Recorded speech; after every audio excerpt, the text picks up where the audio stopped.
Recently, I read a news item in the newspaper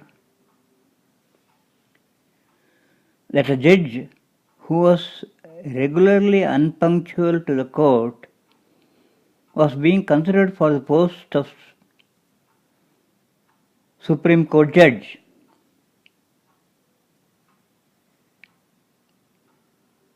That reminded me of SVV, the Tamil humorous writer in English who was a lawyer in British times, and his experience with judges of his time and my own experience with the courts, my own experience later. Now, excerpts from SVV's book, 30 Years as a Lawyer. Quote, in my early days, when I had criminal courts work also, I had to present a petition before a civilian joint magistrate who was peculiarly noted for his eccentricities. Nowadays, we don't seem to get so many eccentric civilians as 30 years or 40 years ago. In those days, we used to get on an average one or two with every consignment from Great Britain.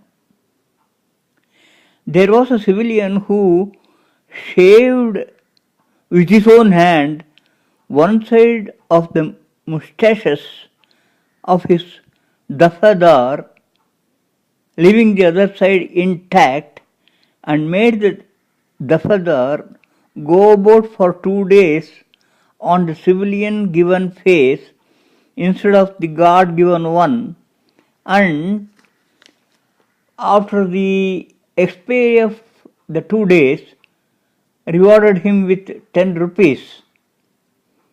This eccentricity of the civilian reached the high gods of the administration, who, for preserving the prestige of the British character in India, sent him a note of warning to behave better or the consequences would be serious. As an answer to it, he called his magisterial clerk one day and asked him to pick up something from the ground, and while the clerk stooped to pick it up, the civilian played the leapfrog over him, sending the clerk's turban flying a few furlong away. The clerk was aghast, not at the civilian outrage, but at having to stand in front of the civilian without the turban on his head. I don't recollect whether the civilian was retired before his time, but while he was in service, he was a presidency known man for his eccentricities. Quite within recent times, there was another civilian who chased with a whip in his hand an inspector of police through the 4 streets of a town. The inspector himself did not know what his offence was. He went to the civilian's bungalow on some departmental business and suddenly heard the civilian shout, "Get away from here!" The police inspector lingered. The civilian went in and came out with a whip. The inspector began to bolt. The civilian chased him, and they ran, one behind the other, in hot pursuit through 4 streets until the inspector disappeared into a house. The joint magistrate before whom I had to present a petition had camped in the traveller's bungalow in my place. The civilian also had a record of previous eccentricities, some of which were within our personal knowledge. He would be going on with a case at the traveller's bungalow, and in the middle of it, after two witnesses had been examined, he would tell the lawyers that the examination of the third witness would be taken up in 15 minutes at the taluk office, which was 3/4 of a mile away from the bungalow. And before the lawyers could reach the taluk office, he would have gone half through the evidence of the third witness. When a lawyer went to him to argue a criminal appeal, the joint magistrate asked him to go on with the argument. The magistrate seemed to be writing something, and so the lawyer halted. "You go on," said the magistrate. And after the argument was over, the magistrate handed the lawyer what he had been writing, a picture of the lawyer himself with the end of his turban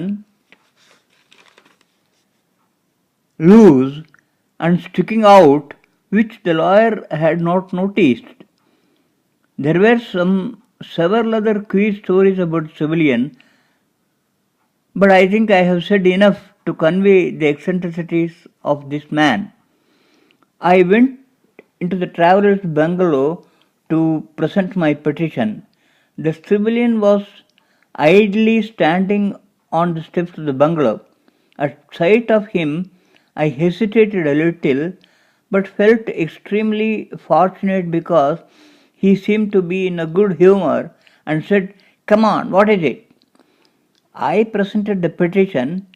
He took it and said, "Oh, all right, I will look up and pass orders."